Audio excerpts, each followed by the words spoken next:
Hi guys, so in this video I'm just going to make this a quick video really, because I don't know if some people are aware or not, but my sister ended her life last year, and it's coming up to the anniversary of the death of my sister, and I thought I'd make this video. I don't want to talk about it just about my sister, because I feel that I don't know how productive or how useful that is for me to just talk about like my experiences. And you know, I also feel, out of respect for my family and my sister's memory, that's not productive for this channel.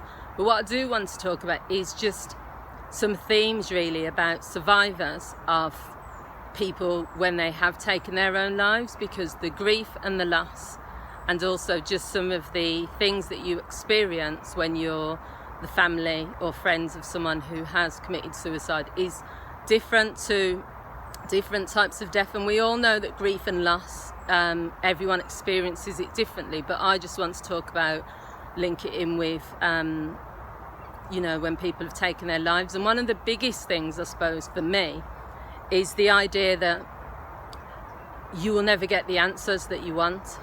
And that is probably the biggest thing for me, that has been something that every single day since it happened, I still occasionally have thoughts of, what was my sister thinking at the time?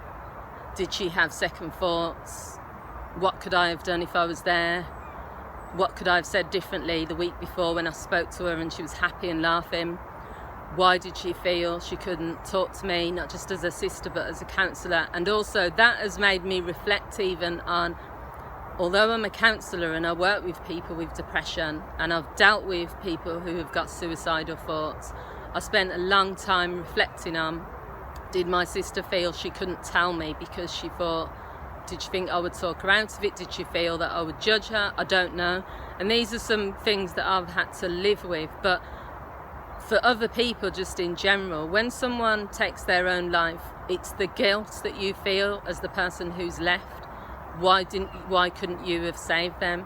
And it's also that immense feeling of sense of a loss of a life, and you wasn't expecting it. It was sudden.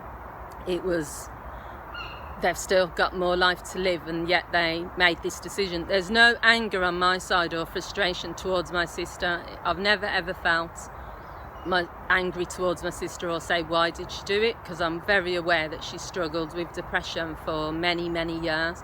I think it's just more a sense of guilt, I think, is the big emotion sometimes, and also that sense of why, and also wishing it didn't happen at all.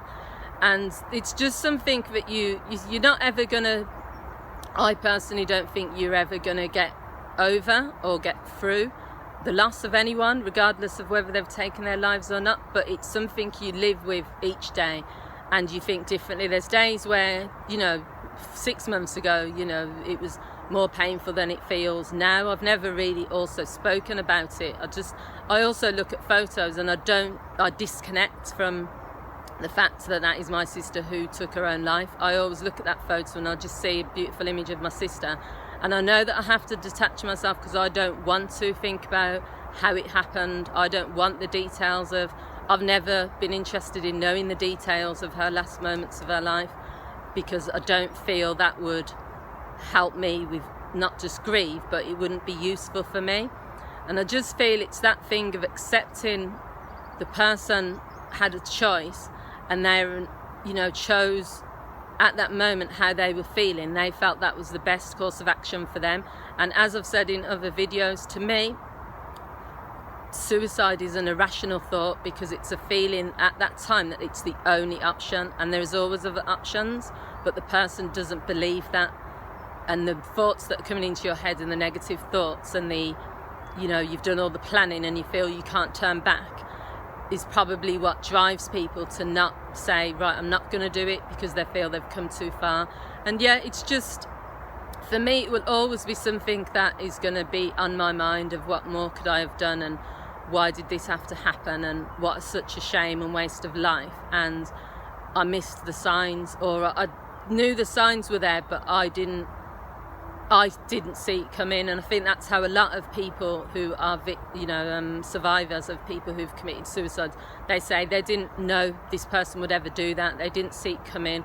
The person was happy and smiling the week before, or the day before, or even on the day, of doing it. So yeah, I just wanted to reflect really, and I might make more videos about this, but it was just really to bring it to attention, because I don't think there's enough discussions that are held about this type of topic. So please feel free to leave your comments. I will also put a little trigger warning in this video, because there might be people who feel they don't want to talk about this type of thing. So take care everyone, and I'll speak to you all again soon. Bye.